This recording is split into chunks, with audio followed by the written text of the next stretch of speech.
banana massage. Eric wants some onions in it, so I'm gonna cut a few onions up. We're just gonna do like a rough, thick chop because I want to be able to pull these things out later because I don't want to eat them. So we're gonna do that. I like using baby red potatoes because they actually have a different flavor than the actual baking potatoes. And I like to leave the skin on. And we're just going to cut them up, cube them. Because we normally bake them in the oven, and then whenever you wrap them, they take about an hour to cook, but they'll take longer to cook if you don't cut them up in cubes that are about this big, like about that size. See the size of my hand? If you cut them, if you leave them thicker than that, it's going to take longer to cook. If you cook them smaller than that, then you're going to end up with something closer to mashed potatoes. That's not what you want. All right. It's a lot easier if you use some kind of a plastic bag because we're going to end up putting, once all these are cut, we're going to put oil and stuff on them and then shake it up so that all of the spices and stuff stick to it.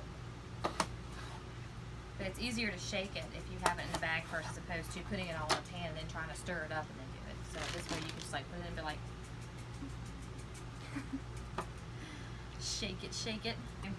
Hi, Poppers. Hi.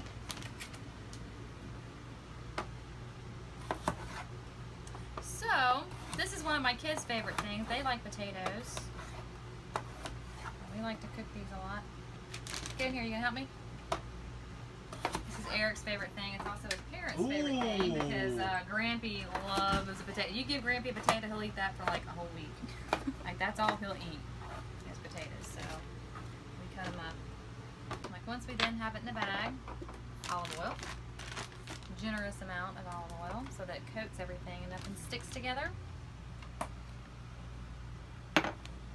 And then we're going to use some spices. I like to use any kind of a generic like onions, soup mixes, or garlic and herbs. Any of those kind of things you can shake up and put in here. Shake it, shake it, shake it. Here.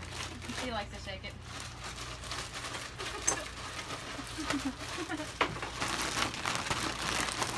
Spreading that goodness around in there. Oh yeah. Ready?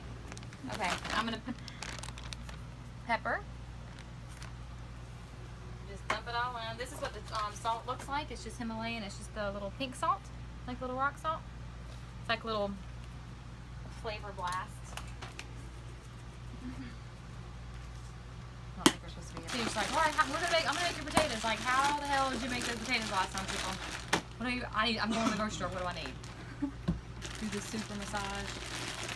Did you cook before? Put the oven on 350 and then cover it. You can either put it inside a bag. You can throw them on the grill and cook them on the grill. If you want to put it inside a tinfoil bag, sometimes you can buy the bags that are bagged. Or if you're going to put it in the oven, 350, 1 hour. Cover it with tin. Now I sound country. Put some tinfoil on it. After we're going to turn the oven on 350.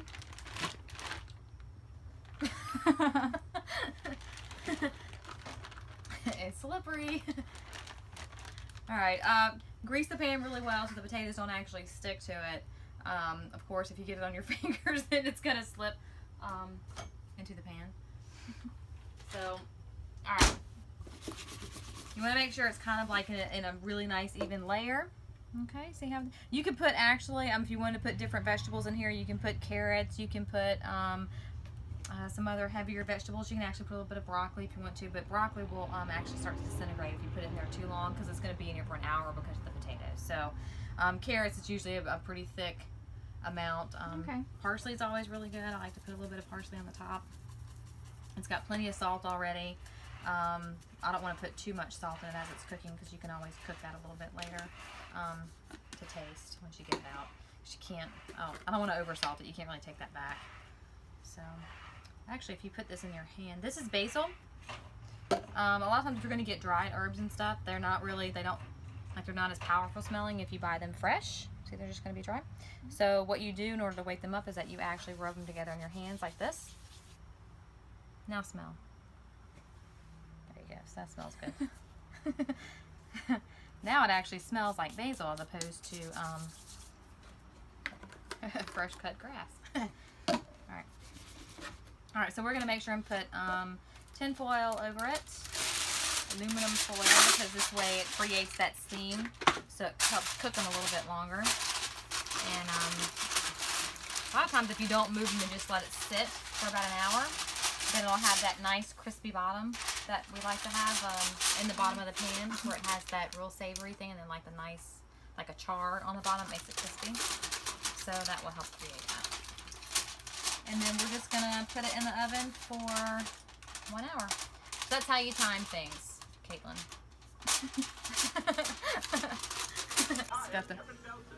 Oh my god, it smells so fantastic. Like some of this, all the seasonings kind of melted to the bottom. So as you scoop it, you get all those little bits of flavor in. That's just blow the taste buds like right out of your mouth. It's delicious. See, they're just like this one's kind of brown on the bottom, like right here. You can see where it kind of has that little charred bit here. So that's a little bit crunchy. And then they're just where they can separate. So they're really soft. So that's what it does in about an hour. And then all the onions kind of get like a little bit translucent, but they're still big enough that you can kind of move if you don't want to eat them. So you put them back in, but it's got that nice smoky smell to it. So it's fantastic. It's going to go perfect with potatoes. This is our version of like a surf and turf. Surf and turf and a flying pig.